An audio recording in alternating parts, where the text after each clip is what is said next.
तो आइए करते हैं 5 की बात की शुरुआत। कोलकाता गैंगरेप मामले में हैरान करने वाले सबूत सामने आ रहे हैं, सच्चाई सामने आ रही है। एनडीटीवी भी पहले दिन से इस खबर पर बना हुआ है। गैंगरेप जैसे बेहद संवेदनशील मुद्दे पर हम ग्राउंड के सारे तथ्यों के साथ आपको रिपोर्ट्स दिखा रहे हैं। एनडीटीवी ही वो पहला चैनल है जिस पर मुख्य आरोपी मोनोजीत मिश्रा के पुराने जानकार, बैचमेट्स और पिता ने आकर बात की।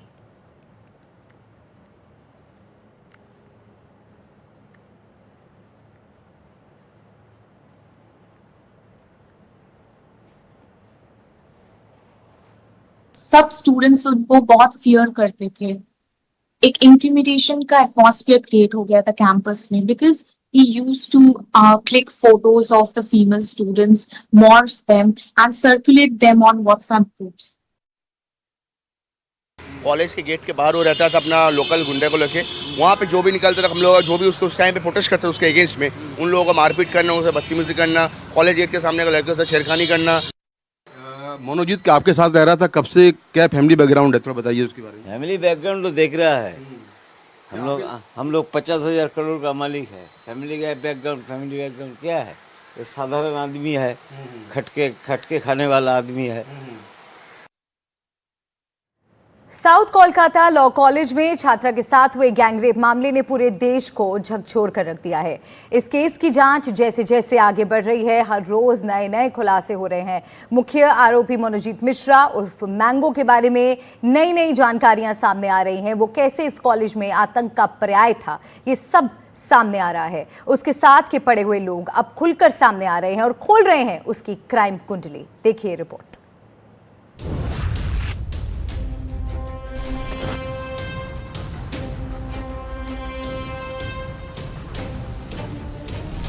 इसका ये क्राइम ऑफ पैटर्न यही है कि लड़के को किसी भी चीज़ के लिए पहले अपने पास बुलाएगा, फिर जाकर उनके साथ बदतमीजी करेगा। लॉ कॉलेज का सबसे बड़ा गुंडा, छेड़छाड़ से लेकर गैंग रेप में शामिल। अब खुल रही है मैंगो की क्राइम कुंडली।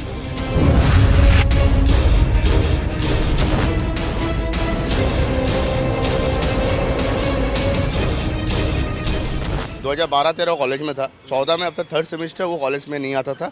उस टाइम हम लोग को सुनने को मिला था कि कालीघाट में चेतला के वहाँ पे एक अटेम्प्ट टू मर्डर या फिर स्टैबिंग के केस में उसके नाम पे केस रजिस्टर हुआ। उसके बाद से 2-3 साल वो तरीपार था। पुलिस जांच में अभी तक ये सामने आया है कि मुख्य आरोपी मोनोजीत मिश्रा पिछले 1 दशक से आतंक और दहशत का पर्याय बना हुआ था। आलम ये था कि कॉलेज परिसर में उसको देखकर लड़कियां रास्ता बदल लेती थीं। राज्य के कई थानों में उसके खिलाफ केस दर्ज था, लेकिन वो अब तक मजे से अपनी गुंडागर्दी चला रहा था। मोनोजीत मिश्रा की काली करतूतों का खुलासा तब हुआ जब 25 जून को कॉलेज परिसर के सिक्योरिटी गार्ड के कमरे में एक छात्रा के साथ गैंगरेप की घटना सामने आई और पुलिस ने शिकंजा कस दिया। अब कॉलेज के छात्र और मोनोजीत के पुराने बैचमेट सामने आ रहे हैं और बता रहे हैं कि कैसे उसने कॉलेज में आतंक का राज फैला रखा था। हम लोगों ने बोला था तुम्हारे नाम पे जब क्रिमिनल केस है तो तुम यूनियन में अलाउड नहीं हो, तुम नॉर्मल कॉलेज आप कोर्स कंप्लीट करो, पढ़ाई करो, कोई दिक्कत नहीं उसमें लोगों को। बट उसको नहीं, उसको दादागिरी करना था, इसलिए उसने उस टाइम पे बाहर का 30 लड़का को लेके आया, आके कॉलेज में तोड़फोड़ किया, स्टूडेंट्स को मारा, लड़की स्टूडेंट्स उन लोगों को भी मारा, फिर जाके वो रीएडमिशन लिया फर्स्ट ईयर में। ये उसका एक्टिव पहला स्टार्ट रहा, उसको ऐसा हुआ। उसके बाद उसने 2017 से 18 तक कॉलेज में था। 2017 से 18 कॉलेज में वो ऐसे जिन्होंने हरकत इतना काम किया था जिसकी वजह से उस टाइम हम लोगों ने फिर से उसको कॉलेज से निकाल दिया। मोनोजीत इसी लॉ कॉलेज में पढ़ता था, छात्र नेता था, यहाँ काम करता था। कॉलेज की दीवार पर उसके नाम से ग्राफिटी बनी है, मोनोजीत दादा इज इन आवर हार्ट्स, यानी मोनोजीत दादा आप हमारे दिल में हैं। हो सकता है ये उसके उन चमचों में से किसी ने लिखा हो जो मोनोजीत के काले कारनामों में उसका साथ देते हो। अब ये सामने आ रहा है कि लड़कियों से छेड़छाड़ करना, शराब पीकर झगड़ा करना उसका रोज का काम था। लड़कियों के साथ बदतमीजी करना, रैगिंग करना, मनी शोषण करना, ये सब बहुत सारे बदतमीजी कॉलेज में दारू पीना बहुत कुछ किया था, जिसके हम लोग प्रोटेस्ट करते थे। कॉलेज में एक टाइम के बाद जाकर हम लोगों ने उसको कॉलेज ने जीबी बुलाया, जीबी मीटिंग करके उसको कॉलेज से निकाल दिया गया था। बोला गया था सिर्फ आओगे एग्जाम दो के चले जाओगे। मोनोजीत के बैचमेट ने कुछ हैरान करने वाले खुलासे किए हैं। वो 2-3 साल तक तड़ीपार रहा। 2017 से 18 में उसे कॉलेज से निकाला गया। कॉलेज के बाहर गुंडागर्दी करता था, लड़कियों को छेड़ता था। 2018 में कॉलेज की वाइस प्रिंसिपल ने उसके खिलाफ शिकायत दर्ज कराई थी। 2022 में उसके खिलाफ छेड़खानी की एफआईआर दर्ज हुई। उसकी वजह से लड़कियों की अटेंडेंस कम हो गई थी। उसे लगता कोई उसका कुछ नहीं बिगाड़ सकता। कई लड़कियों ने डर के मारे शिकायत नहीं की। मेरे पास ऑफिशियली कंप्लेंट जो एफआईआर कॉपी है, मेरे पास 3 से 4 एफआईआर कॉपी लड़कियों का है। एंड ऐसे अनगिनत कंप्लेंट उसके नाम पे कॉलेज में या पुलिस स्टेशन में रजिस्टर्ड होंगे। क्या लड़कियां ऐसी भी इन्होंने कंप्लेंट नहीं की? बहुत सारी है जो इसके डर की वजह से उस टाइम पे कंप्लेंट नहीं कर पाई है। मोनोजीत के बैचमेट से पहले एनडीटीवी पर मोनोजीत की एक जानकार महिला ने भी बताया था कि कैसे वो कॉलेज में गुंडागर्दी करता था। There have been many girls like that. उनका काम ही था कि स्टॉक करना है लड़कियों को, हरास करना है लड़कियों को। I don't think there was literally any girl that wasn't harassed by him. मतलब बहुत complaints थे उनके regarding. Even कि his own parents disowned him because of these complaints. Monojit Mishra की काली करतूतों का खुलासा तब हुआ जब 25 जून को कॉलेज परिसर के सिक्योरिटी गार्ड के कमरे में एक छात्रा के साथ गैंगरेप की घटना घटी। मोनोजीत मिश्रा के अलावा 2 अन्य आरोपियों जैब अहमद और प्रमित मुखर्जी को 27 जून को गिरफ्तार किया। अब धीरे धीरे उसके गुनाहों का कच्चा चिट्ठा खुलता जा रहा है। अब मोनोजीत मिश्रा और मैंगो की क्राइम कुंडली लगातार खुलती जा रही है। उसके दोस्त लगातार उसके बारे में नए नए खुलासे कर रहे हैं। पता चला है कि वो इस कॉलेज का सबसे बड़ा गुंडा था और लगातार पिछले कई सालों से महिलाओं को परेशान कर रहा था। लेकिन छात्र राजनीति से ऊपर उठकर जब उसका जुड़ाव राजनीतिक पार्टी से हुआ तो उसके बाद कोई भी उसका कुछ नहीं कर पाया, यानी कोई भी उसका बाल बांका नहीं कर सका।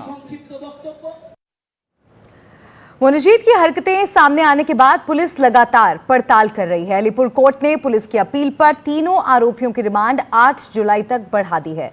इस बीच कॉलेज में फैक्ट फाइंडिंग टीम पहुंची।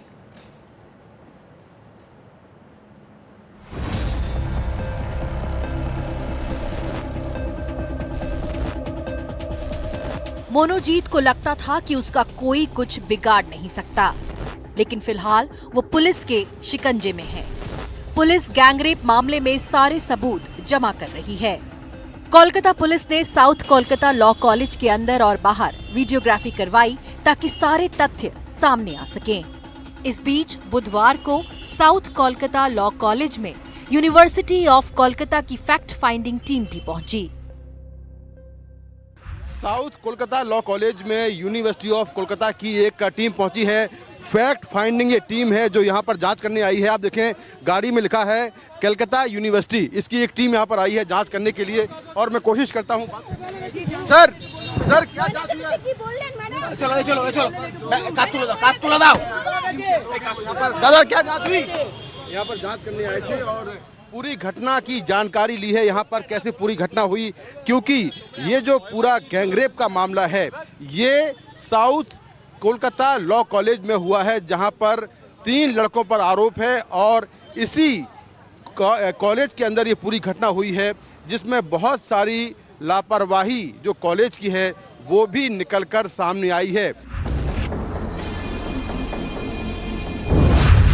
इस केस में अब तक तीनों आरोपियों के सैंपल लिए जा चुके हैं। 30 जून को फ्लूइड, यूरिन, बालों के नमूने लिए गए। सीसीटीवी फुटेज भी मिल चुकी है। घटनास्थल स्टूडेंट्स यूनियन रूम की जांच हुई है। वॉशरूम और गार्ड रूम से अहम सबूत जुटाए गए हैं। इन सबूतों को जांच के लिए भेजा गया है। पुलिस और फॉरेंसिक की टीम ने फिंगरप्रिंट्स के नमूने भी ले लिए हैं। फिलहाल जांच जारी है। इस बीच आरोप ये भी लग रहे हैं कि मुख्य आरोपी की राजनीतिक गलियारे में पहचान थी, जिसकी वजह से अब तक वो बचता रहा। कोलकाता से मुकेश सिंह सेंगर के साथ ब्यूरो रिपोर्ट, एनडीटीवी इंडिया।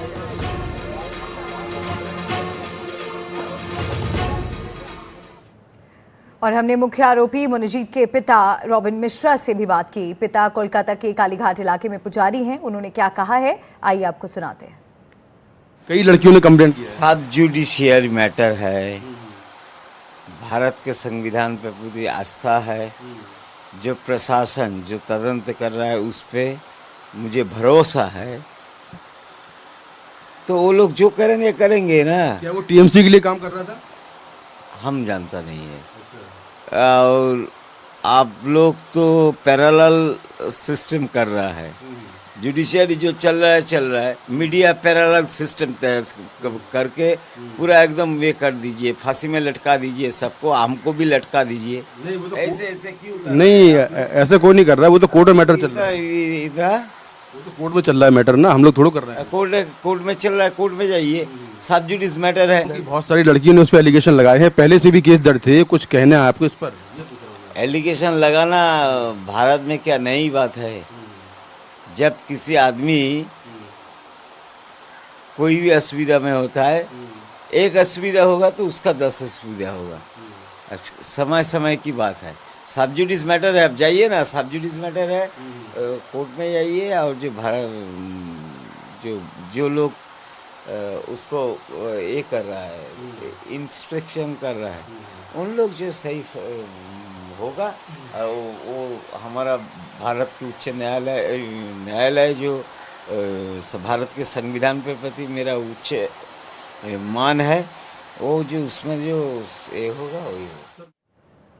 तो इस मामले से जुड़े अलग अलग पक्ष सामने आ रहे हैं और हर एक तथ्य एनडीटीवी इंडिया पर हम आपको दिखाने की कोशिश कर रहे हैं। और हमारे सहयोगी मुकेश सिंह सेंगर हमारे साथ एक बार फिर जुड़ गए हैं, उनका हम रुख करेंगे। लगातार ग्राउंड जीरो से एक एक खबर आप तक मुकेश पहुंचा रहे हैं। मुकेश, मैं आपसे जानना चाहूंगी कि एक तरफ इस पूरे मामले को लेकर जांच तेज हो रही है, तो दूसरी तरफ कहीं ना कहीं अब इस पूरे मामले में राजनीति होती हुई भी नजर आ रही है। देखिए, बिल्कुल इस पूरे मामले को लेकर पूरे पश्चिम बंगाल में सियासत गर्म है। गर्म इसलिए है कि पिछले 1 साल के अंदर ये दूसरा ऐसा बड़ा मामला है जब कोलकाता के नामी कॉलेज में किसी लड़की के साथ में रेप हुआ हो। तो इसीलिए जो पश्चिम बंगाल में जो बीजेपी है वो इसको बड़ा मुद्दा बनाते हुए सड़कों पर है। अब से कुछ देर पहले जहाँ पर मैं खड़ा हूँ, यहाँ पर पश्चिम बंगाल बीजेपी में जो नेता हैं शुभेंदु अधिकारी, वो यहाँ पर पहुँचे थे और उन्होंने जो साउथ कोलकाता लॉ कॉलेज जो ठीक मेरे सामने है, यहीं पर एक बड़ी जनसभा की है और यहाँ पर ये मांग की है कि ममता बनर्जी जो है इस्तीफा दें और उनसे जो पश्चिम बंगाल का लॉ एंड ऑर्डर है वो नहीं समझ रहा है, वो इस्तीफा दें। जी, आप बीजेपी से जुड़े हुए हैं, कार्यकर्ता हैं, क्या कहना है इस पूरी घटना पर? क्या डिमांड्स हैं आपकी? आपको बीजेपी का है लॉ कॉलेज में जे अमर का बोन है, दूषित है, तार नेतृत्व शुभेंदु अधिकारी आज को लोग दिखाइए। ममता बनर्जी, जी आप बताइए कि आज जो आपका रैली हुआ है किस लिए हुआ है? इंडिया टीवी, क्या डिमांड्स हैं? मेरे क्या डिमांड है? आपकी पार्टी का क्या हम चाहते हैं वो जल्दी से जल्दी एक कलकत्ता से विदाई हो जाए। अच्छा, कौन? और ममता बनर्जी वेस्ट बंगाल से पूरा विदाई होना चाहिए। क्यों मांग रहे हैं इस्तीफा? क्योंकि वो तो धर्षण करता है, जितना पार्टी का जो एसोसिएशन है सब धर्षण करता है, धर्षण करने में बिजी रहता है, काट कर मनी खाने में बिजी रहती है। इसलिए कोई नारी के कोई इज्जत नहीं है, नारी कोई सुरक्षित तो नहीं है वेस्ट बंगाल में। इसीलिए कि हम लोग चाहते हैं जल्द उसको विदाई, झाड़ू से उसको मारना चाहिए। तो झाड़ू लेकर आए? हाँ, ये झाड़ू से अच्छा, विदाई करेंगे, ऐसे ही हम लोग का इरादा है। तो झाड़ू तो इसमें उसको धुलाई करके एकदम विदाई करेंगे। झाड़ू तो आम आदमी पार्टी की है। नहीं, ऐसा कोई बात नहीं। झाड़ू हम लोग नारी है, हमारे लिए झाड़ू है। हम घर झाड़ देते हैं, साफ सुथरा करते हैं। अब टाइम आने पे कोई अगर करप्टेड होता है, कोई धर्षणकारी होता है, उसको ऐसे झाड़ू से विदाई कर सकती है हम लोग। आप बताइए कि आज शुभेंदु अधिकारी यहाँ पर आए थे, उन्होंने क्या कुछ बातें कहीं और क्या आप लोगों की डिमांड्स हैं? बातें तो एक ही बातें है, ये वेस्ट बंगाल में जो चल रहा है वो आइन को नहीं मानता है, संविधान को नहीं मानता है।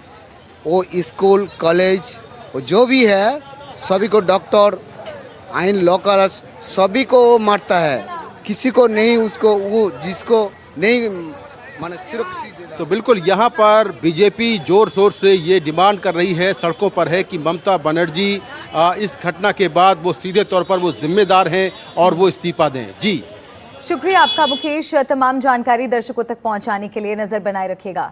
अब आगे बढ़ते हैं और आज की एक और अहम खबर आपको दिखा दें। पटना में छात्रों का प्रदर्शन जारी है। डोमिसाइल नीति को लेकर छात्रों का ये प्रोटेस्ट हो रहा है। डोमिसाइल नीति लागू करने की मांग यहां पर छात्र कर रहे हैं। हजारों की संख्या में सड़कों पर ये छात्र उतरे हैं। पटना कॉलेज से प्रदर्शन करते हुए छात्र यहां निकलते हुए नजर आए। तो बिहार की राजधानी पटना में आज हजारों छात्र डोमिसाइल नीति लागू करने की मांग को लेकर सड़कों पर उतर आए हैं। ये तस्वीरें आप देखिए, बड़ी संख्या में यहाँ पर छात्र एकत्र हुए और इस मुद्दे पर यहाँ प्रदर्शन करते हुए नजर आए। कोई हाथ में तिरंगा लिए हुए नजर आया तो कोई हाथ में पोस्टर बैनर लिए नजर आया। देखिए बहुत बड़ी संख्या यहाँ पर छात्रों की नजर आ रही है। हजारों की संख्या में सड़कों पर ये छात्र आज उतरे हैं अपनी मांगों को लेकर। प्रदर्शनकारी छात्रों ने बिहार सरकार के खिलाफ पटना कॉलेज से मार्च निकाला और डाक बंगला चौक तक ये सभी छात्र पहुंचे। इस दौरान प्रदर्शनकारी छात्रों ने राज्य सरकार के खिलाफ भी जोरदार नारेबाजी की। तो हजारों की संख्या में सड़कों पर उतर आए हैं छात्र। पटना में छात्रों का ये प्रदर्शन अब भी जारी है। डोमिसाइल नीति की मांग यहाँ पर छात्र कर रहे हैं। छात्रों की तरफ से हंगामा भी यहाँ पर देखने को मिला और हमारे संवाददाता शिवम कुमार इस खबर पर हमारे साथ जुड़ गए हैं। शिवम, तस्वीरें अगर आप हमें दिखा सकें, क्या अभी भी वहां पर प्रोटेस्ट चल रहा है और क्या मांग रख रहे हैं छात्र? जी मैं आपको बता दूं कि अभी जो छात्रों का प्रदर्शन चल रहा था वो समाप्त हो चुका है, क्योंकि पुलिस के द्वारा यहां पर लाठीचार्ज की गई थी। क्योंकि यहां से एक बीजेपी के सांसद की गाड़ी जो है वो डाक बंगले चौराहे से रवाना हो रही थी और डाक बंगले चौराहे पर ही छात्रों का प्रदर्शन भी चल रहा था, जिसके बाद छात्र जो है वो बीजेपी सांसद की गाड़ी को उन्होंने घेर लिया और जिसके बाद पुलिस के द्वारा जबरन उन्हें हटाने की कोशिश भी की गई, पर छात्र वहां से हटने को तैयार नहीं थे, जिसके बाद पुलिस के द्वारा उन पर लाठीचार्ज किया गया। कई छात्रों को पुलिस के द्वारा हिरासत में भी लिया गया है, क्योंकि एक डेलीगेशन जो है वो छात्रों का प्रतिनिधि मंडल मुख्य सचिव के साथ साथ कई अन्य अधिकारियों से मुलाकात करने भी गया था, जिसके बाद छात्र जो थे उनका कहना था कि जब तक हमारा डेलीगेशन आता नहीं है वापस, तब तक हम लोग यहीं पे मौजूद रहेंगे। पर छात्र जो है वो उग्र प्रदर्शन करने लगे, जिसके बाद पुलिस के द्वारा उन पर लाठीचार्ज किया गया है। आपको हम तस्वीर दिखा दें, यही वो डाक बंगला चौराहा है जहाँ पर अब से कुछ देर पहले छात्रों का जो प्रदर्शन है वो चल रहा था और कई घंटे से जो छात्र थे वो यहाँ पर मौजूद थे और लगातार बिहार सरकार से यही मांग करते हुए नजर आ रहे थे कि बिहार में 90% जो डोमिसाइल है उसे लागू किया जाए, क्योंकि अन्य राज्यों में डोमिसाइल नीति जो है वो लागू है। तो ऐसे में बिहार सरकार को भी जितने भी गवर्नमेंट की वैकेंसीज आती है उस पर डोमिसाइल लागू करना चाहिए। और इससे पहले भी छात्रों का जो प्रदर्शन है वो पटना की सड़कों पर देखने को मिला है और आज भी छात्र अपनी मांगों को लेकर सड़कों पर उतरे थे। पटना कॉलेज से ये आंदोलन जो है वो प्रदर्शन जो है वो शुरू हुआ था और पुलिस के द्वारा बैरिकेडिंग करके डाक बंगले चौराहे पर रोका गया था, पर जब छात्रों के द्वारा उग्र प्रदर्शन किया गया जिसके बाद पटना पुलिस ने उन पर लाठी बरसाई। जी बिल्कुल, धरना स्थल डाक बंगला चौक पर भारी संख्या में पुलिस बल तैनात नजर आया, लेकिन देखना होगा कि क्या ये प्रदर्शन का सिलसिला यहीं खत्म होता है या फिर एक बार फिर छात्र इसी तरह से इकट्ठा होते हैं, सड़क पर उतरकर अपनी मांगों को लेकर प्रदर्शन करते हैं। बहरहाल शुक्रिया आपका शिवम, तमाम जानकारी और ये अपडेट दर्शकों तक पहुंचाने के लिए। और आइए अब बात करते हैं दिल्ली की, जहां एक बार फिर सीएम का बंगला चर्चा में है। दिल्ली में बीजेपी सरकार आने के करीब 100 दिनों बाद मुख्यमंत्री रेखा गुप्ता को घर आवंटित किया गया। अब उसकी रेनोवेशन का काम चल रहा है। घर में 14 एसी, 9 लाख के टीवी लगाने हैं समेत इसके अलावा कई चीजों को लेकर पीडब्ल्यूडी ने कुल 60 लाख टेंडर जारी किया है।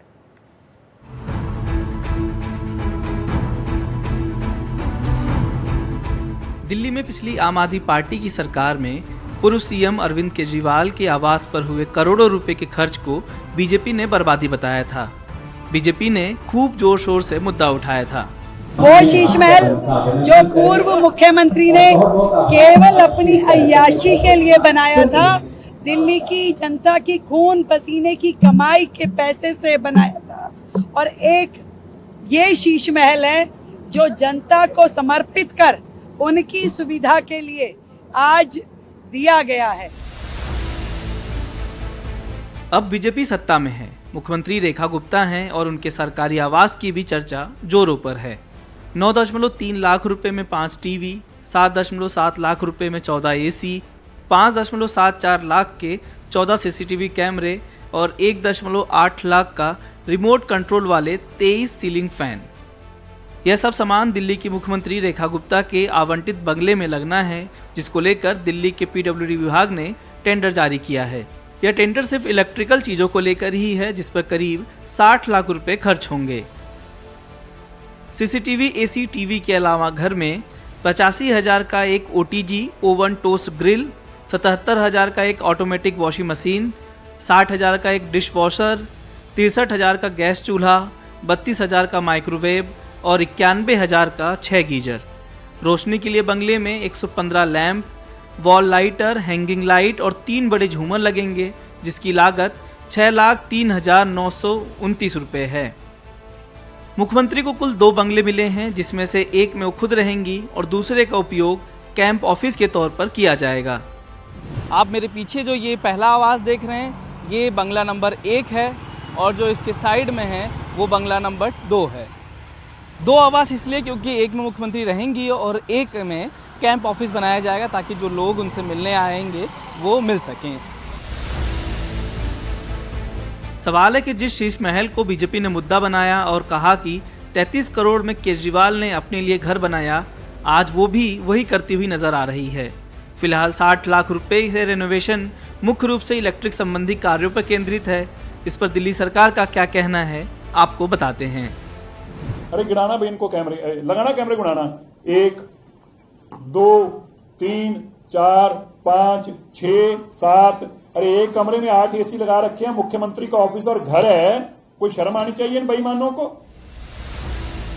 दिल्ली में बंगले पर राजनीति बहुत पुरानी है। यही अरविंद केजरीवाल थे जिन्होंने शीला दीक्षित के मुख्यमंत्री आवास में लगे एसी को लेकर मुद्दा बनाया था और फिर बाद में बीजेपी ने उन पर आरोप लगाया कि केजरीवाल ने तो बाथरूम के अंदर भी एसी लगाया है। अब वही आरोप बीजेपी पर भी लग रहा है कि 4 कमरे और हॉल वाले बंगले में 14 एसी का क्या काम। मुख्यमंत्री रेखा गुप्ता अपने शालीमार बाग स्थित निजी आवास में रह रही हैं। उन्हें टाइप 7 श्रेणी का बंगला आवंटित किया गया है। जो टेंडर निकाला गया वो 4 जुलाई को खुलेगा और काम को 60 दिनों के भीतर पूरा करने का लक्ष्य रखा गया है। दिल्ली के पूर्व मुख्यमंत्री अरविंद केजरीवाल 6 फ्लैगस्टाफ मार्ग बंगले में रहते थे। उस बंगले के रेनोवेशन पर खर्च हुए विवाद ने आम आदमी पार्टी को दिल्ली की सत्ता से बेदखल कर दिया। सवाल है कि विपक्ष में रहने पर हर पार्टी का राजनीतिक रंग अलग होता है, लेकिन सत्ता में आने के बाद सबका रंग एक सा हो जाता है। मैं अश्विनी कुमार, एनडीटीवी इंडिया के लिए। और आम आदमी पार्टी ने गुजरात जोड़ो सदस्यता अभियान की शुरुआत की है। आम आदमी पार्टी के राष्ट्रीय संयोजक अरविंद केजरीवाल ने अहमदाबाद में इस अभियान की आज से शुरुआत की। आपने सदस्यता लेने के लिए मोबाइल नंबर भी जारी किया है। आपको सुनाते हैं अरविंद केजरीवाल ने क्या कुछ कहा। आप सब लोगों को विसावदर की जीत के लिए बहुत बहुत बधाई देना चाहता हूं।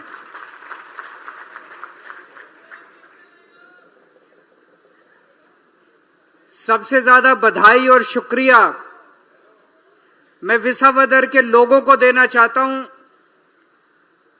जिन्होंने हमारी एक नई पार्टी,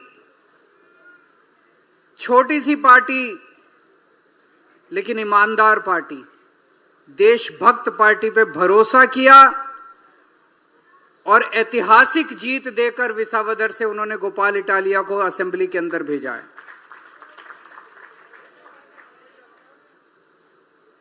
आप सब लोगों ने बहुत मेहनत की। गुजरात के सभी कार्यकर्ताओं ने रात दिन 2 महीने तक मेहनत की। कुछ लोग 1 दिन के लिए आए, कुछ लोग 1 हफ्ते के लिए आए, कुछ लोग 15 दिन के लिए आए, कुछ लोग 2 महीने तक विसावदर में बैठ के उन्होंने रात दिन विसावदर के अंदर प्रचार किया। आप सब लोगों को बहुत बहुत बधाई, बहुत बहुत शुक्रिया आप सब लोगों का। लेकिन ये विसावदर की जीत मामूली जीत नहीं है। विसावदर की जीत के जरिए भगवान एक बहुत बड़ा संदेश देना चाहते हैं। भगवान जनता में बसते हैं। जनता का जो निर्णय होता है वो भगवान का निर्णय होता है। ये कोई छोटी बात नहीं है, ये इत्तेफाक नहीं है, ये कोइंसिडेंस नहीं है कि इसी सीट से 2022 में हम जितने वोट से जीते उससे 3 गुना ज्यादा वोट से हम इस बार जीते हैं। बाई इलेक्शन मामूली नहीं होता। अक्सर देखा जाता है कि बाई इलेक्शन में वही पार्टी जीतती है जिसकी उस राज्य के अंदर सरकार होती है। गुजरात के अंदर बीजेपी की सरकार है। बीजेपी की सरकार 30 साल से सरकार, जिनका प्रशासन के ऊपर इतनी जबरदस्त जकड़ है, साम दाम दंड भेद कुछ भी गलत काम करने से जिस पार्टी को परहेज नहीं है, जिन्होंने गुंडागर्दी करने में कोई कसर नहीं छोड़ी। और आइए आगे बढ़ते हैं, अगली खबर का रुख करेंगे। मराठी नहीं बोली तो मार दिए थप्पड़। मुंबई से सटे मीरा रोड की एक मिठाई की दुकान पर मराठी भाषा न बोलने को लेकर बवाल मच गया। जोधपुर स्वीट्स नाम की दुकान में बैठे मालिक पर महाराष्ट्र नवनिर्माण सेना के कार्यकर्ताओं ने सिर्फ इसलिए हमला कर दिया क्योंकि उसने मराठी में बात नहीं की। मामला बढ़ा तो अब एफआईआर भी दर्ज हो चुकी है और राजनीति भी गर्मा गई है। 29 तारीख की रात करीब 10:30 बजे मीरा रोड की एक मिठाई की दुकान के मालिक बाबूलाल चौधरी पर अचानक मनसे कार्यकर्ताओं ने हमला बोल दिया। न कोई पुराना विवाद, न कोई हिसाब किताब, सिर्फ भाषा को लेकर बवाल हुआ। बाबूलाल अब दहशत में हैं और उन्हें इस हमले से अपनी सामाजिक प्रतिष्ठा पर भी गहरी चोट महसूस हो रही है। हम लोग एक शब्द भी उनको गलत नहीं बोला, एक खाली 3 शब्द उन्होंने पूछा, मैं 3 शब्द का जवाब दिया। उसके बाद में वो मेरे को मारने लगे। तो हम लोग ये चाहते हैं कि हम लोग इस बाहर से व्यापार करने आए हैं, हम लोग कभी गलत बोलते नहीं हैं। हम खाली बिजनेस के सिलसिले में हम बिजनेस करते हैं, शांतिपूर्ण ढंग से हम वो बिजनेस के वो है। हम यही चाहते हैं कि हम ऐसे हमारे को मारा पिटी करेंगे और खाली भाषा का ऐसा बना के तो हम लोग कैसे बिजनेस कर पाएंगे। और हम यही चाहते हैं कि अभी जैसा हम हमारे साथ में किया, अभी ऐसा किया तो अभी हमारी इतनी बड़ी दुकान है, दुकान के सामने इतने कस्टमर थे और ऐसा मेरे को मारा तो मेरा पूरा है ना माइंड भी एकदम डिस्टर्ब कर दिया। और ऐसा अभी लगता है कि अभी हम लोग को ऐसे डर लग गया कि अभी हम लोग महाराष्ट्र में कैसे धंधा कर पाएंगे। हमले में सिर्फ दुकान के मालिक नहीं, वहां काम करने वाले बाघाराम को भी धमकाया गया। उन्हें मराठी न बोलने पर पिटाई की धमकी दी गई। जो भी बात के भी आगे से काउंटर पे गए, वो शेयर से उन्होंने भी बहसबाजी करना चालू कर दिया। और कितने लोग थे वो लोग यहाँ पर, क्यों आए थे? क्या रोजाना आते जाते रहते हैं? हाँ, वो डेली आते हैं लोग, दोपहर में नाश्ता करके भी जाते हैं वो लोग। और मतलब वो मनसे के सब आदमी भी आते हैं इधर, फिर नाश्ता करके जाते हैं इधर से। मेरा इस पूरे घटनाक्रम के बाद मनसे से माफी की उम्मीद करना बेमानी साबित हुआ। उल्टा पार्टी की राज्य उपाध्यक्ष रेशमा तपासे ने साफ कहा, जो हुआ वो ठीक था और अगर जरूरत पड़ी तो आगे भी ऐसा ही किया जाएगा। जब कोई मराठी का अगर आदर नहीं करेगा ना, वो मार खाने ही वाला है। मराठी का आदर, जो महाराष्ट्र में आना चाहता है, जो अपना पेट भरना चाहता है, जिनको लगता है कि महाराष्ट्र में अपने बीवी बच्चियाँ सेफ है, सुरक्षित है, उनको मराठी आनी चाहिए। जो मराठी का आदर नहीं करेगा वो पीटेगा। हैरानी की बात यह है कि मारपीट का साफ वीडियो आने और शिकायत के बावजूद मुंबई पुलिस ने अब तक किसी को गिरफ्तार नहीं किया है। मीरा रोड पुलिस के मुताबिक इस मामले में 7 मनसे कार्यकर्ताओं के खिलाफ एफआईआर दर्ज हुई है। सभी को नोटिस जारी कर 2 दिन में पूछताछ के लिए थाने में हाजिर होने को कहा गया है। अब इस मुद्दे पर सियासी पारा भी चढ़ चुका है। हर पार्टी का बयान आया है, पर भाषण की राजनीति के बीच लोकतंत्र की मर्यादा कहीं गुम हो गई है। हमारी भूमिका स्पष्ट है, मराठी के लिए कट्टर और हिंदुत्व और हिंदुस्तानी भाषा में प्रखर, ये भारतीय जनता पार्टी की भूमिका है। हम महाराष्ट्र में कट्टरता से मराठी बात करेंगे, लेकिन और कोई भाषा का अपमान और कोई भाषा के व्यक्ति का अपमान सहन नहीं करेंगे। कोई भी कानून हाथ में ले, ये सरकार मान्य नहीं करेगी। देखो, हम सबका कहना है कि आप किसी को मार नहीं सकते, आप गुंडागर्दी नहीं कर सकते। उस व्यक्ति को अगर बताना है कि तुझे मराठी आनी चाहिए, सीखनी चाहिए, तो आप शांति से उसको बताओ, संवाद करो, उसके माध्यम से अगर वो समझ लेगा, ऐसा मुझे लगता है। लेकिन आप अगर संविधान को हाथ में लेते हो, मारा पीटी करते हो, तो अच्छी चीज नहीं है। बताना है तो शांति से भी हम बता सकते हैं, लेकिन ये जो हिंदी सख्ती जो होने वाली थी 1st स्टैंडर्ड से 5th स्टैंडर्ड तक, उसका विरोध हम सब ने किया। हम लैंग्वेज का विरोध नहीं करते। हम किसी भी हिंसा का समर्थन नहीं करते। अगर किसी को महाराष्ट्र में मराठी नहीं आती तो हम सिखाएंगे उसे। मराठी सीखना ही चाहिए, क्योंकि आप महाराष्ट्र में रहते हैं, आप तमिलनाडु में रहते हैं तो आपको तमिल आनी चाहिए, आप अगर बिहार में रहते हैं तो बिहारी आनी चाहिए। तो स्वाभाविक सी प्रक्रिया है। हमें जिस राज्य में रोजी रोटी मिलती वहाँ की भाषा आनी चाहिए, लेकिन भाषा नहीं आ रही इसकी वजह से कोई मार रहा है तो इसका हम समर्थन नहीं करते। पुलिस उस पर कार्रवाई करेगी, कानून व्यवस्था पुलिस के हाथ में है। इस घटना ने आम लोगों के मन में भी गुस्सा भर दिया है। सवाल ये है कि क्या मराठी भाषा को सम्मान दिलाने का रास्ता डर और हिंसा से होकर गुजरेगा? देखना होगा कि अब जब एफआईआर दर्ज की जा चुकी है तो इस पूरे मामले में आखिर महाराष्ट्र सरकार का क्या रुख रहता है, और साथ ही मनसे द्वारा जिस प्रकार के ये टैक्टिक्स इस्तेमाल किए जा रहे हैं आने वाले चुनाव में वोट पाने को लेकर भी जो हो सकता है, आखिर ये उन्हें कितनी सफलता देता है। मीरा रोड से कैमरा पर्सन प्रवीण जी रोहित के साथ सुजाता द्विवेदी, एनडीटीवी इंडिया के लिए। और अब अगली खबर का रुख करेंगे। जयपुर के सबसे पुराने गर्ल्स कॉलेज के परिसर में 3 मजदारों को लेकर विभिन्न धार्मिक संगठनों ने मोर्चा खोल दिया है और आपत्ति जाहिर की है। तो वहीं धरोहर बचाओ संरक्षण समिति ने इसे जमीन हथियाने की साजिश बताया है। जब इस पूरे मामले के बाद कॉलेज प्रशासन से बात की गई तो महारानी कॉलेज की प्रिंसिपल ने कहा कि उन्हें इस बारे में जानकारी नहीं है। जैसे ये मज़ार बनाना, ये सही चीज़ें नहीं है। सरकारी कॉलेज है, यहाँ हर तरह के विद्यार्थी आते हैं, किसी एक धर्म विशेष का कॉलेज नहीं है ये। देखा जाए तो सरकारी ज़मीन कोई सी भी हो, मंदिर मस्जिद दोनों बनाना गलत है। यहाँ पे हमारा पूरा संगठन ABVP इसका कल से कड़ा विरोध करेगा और इसको हटाना हमारा मेन मकसद है। से अचानक से सामने आई है और शिक्षा के मंदिर में इस तरीके की बड़ा निंदनीय कार्य है कि गर्ल्स कॉलेज में, सबसे मेन बात है गर्ल्स कॉलेज में ऐसी मज़ारें बनता। प्रिंसिपल महोदया को पता होना चाहिए कि कॉलेज में कौन आ रहा है कौन नहीं। मज़ारें रातों रात तो बढ़ नहीं सकती है। ये हमारे कॉलेज वाले बच्चों को तो कुछ देते नहीं है कॉलेज में कि आपका ID कार्ड दिखाओ, राजस्थान यूनिवर्सिटी का ID कार्ड दिखाओ, और अनजान लोगों से मज़ार बनवा ली है यहाँ पे इन्होंने। मैं 6 महीने से प्रिंसिपल हूँ इस कॉलेज की, और ये मज़ारें काफ़ी साल से बनी हुई हैं, कोई 10-15 साल से। ये आज का नहीं है डेवलपमेंट।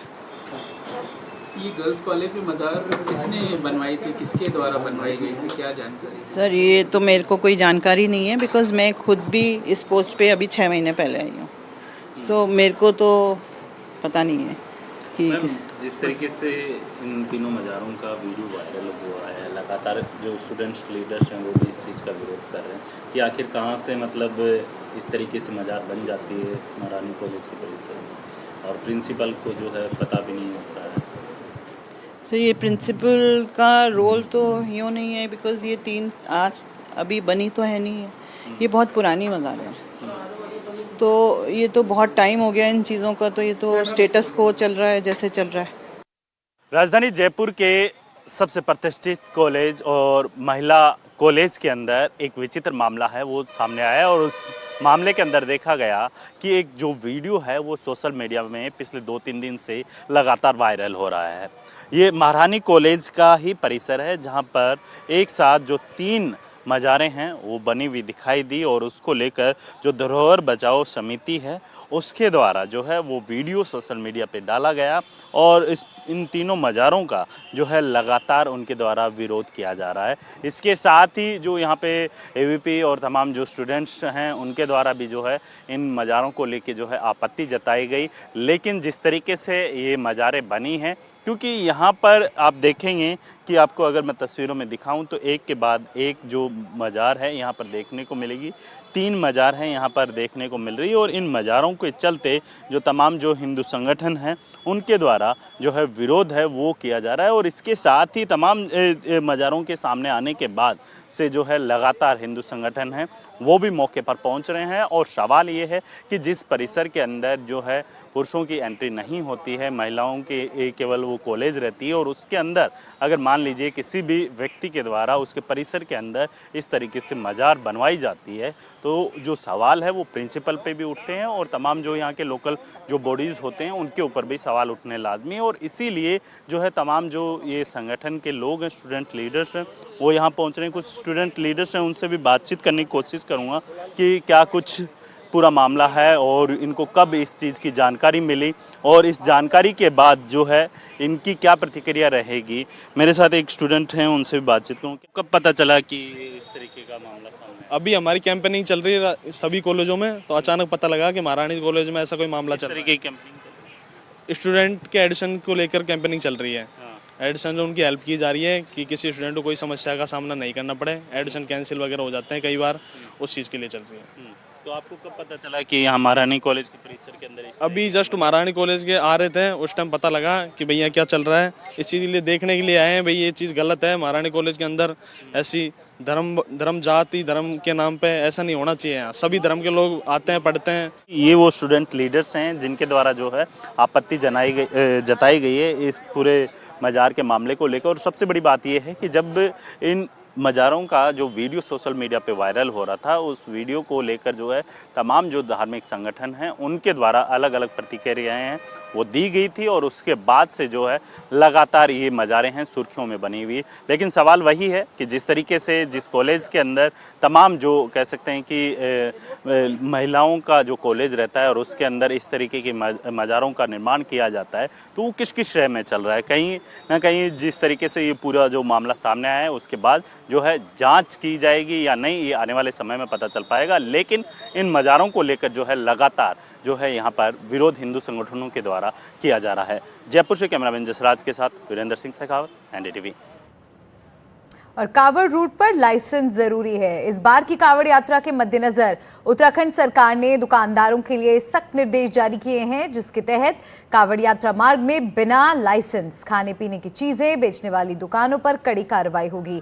हर खाद्य कारोबारी को अपने लाइसेंस या पंजीकरण प्रमाण पत्र की एक साफ सुथरी प्रति अपने प्रतिष्ठान में प्रमुख जगह पर लगानी होगी, ताकि कांवड़ यात्रा उसे आसानी से देख सकें। कांवड़ यात्रा 11 जुलाई से शुरू हो रही है, जिसमें अलग अलग प्रदेशों से करोड़ों श्रद्धालु हरिद्वार में गंगा जल लेने और स्नान करने पहुंचते हैं।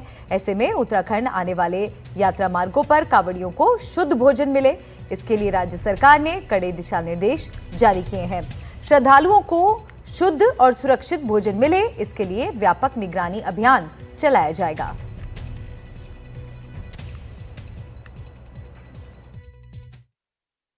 दो तीन दिनों की प्रक्रिया ये सब होती है।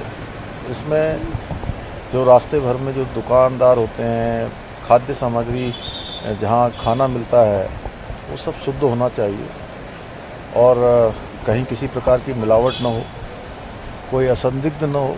उनकी सुरक्षा भी हमारे लिए प्राथमिकता है, इसलिए हमने ये किया है। और कल मैं इसकी व्यापक रूप से समीक्षा भी करने वाला हूँ।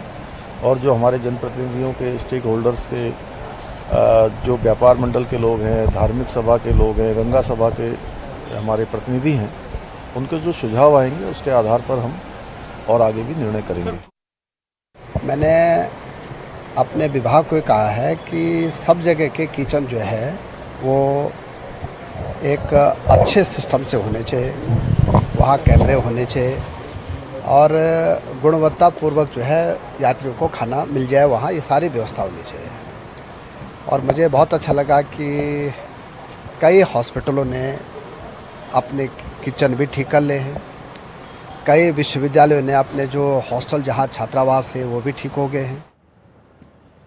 बात फूड सेफ्टी लाइसेंस की हो रही है, लेकिन सरकार में ही अलग अलग तरह के बयान हैं। उत्तराखंड के कृषि मंत्री गणेश जोशी पहचान पत्र को जरूरी बता रहे हैं। मान लिया मैं गणेश जोशी हूँ तो मैं गणेश खान थोड़ी देख लूँगा।